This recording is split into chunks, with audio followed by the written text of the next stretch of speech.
রাস্তার পাশে সরকারি গাছ থেকে ফল খাওয়া জায়েজ আছে কিনা? দরকারি প্রশ্ন ভাই, হাসবেন কেন?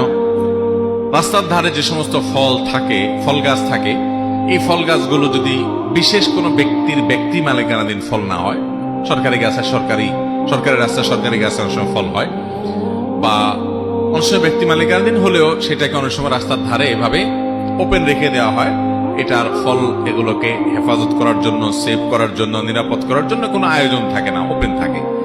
তো বিশেষ করে সরকারি জায়গায়, সরকারি রাস্তার পাশে যে ফলমূল থাকে, এগুলো খাওয়া জায়েজ আছে।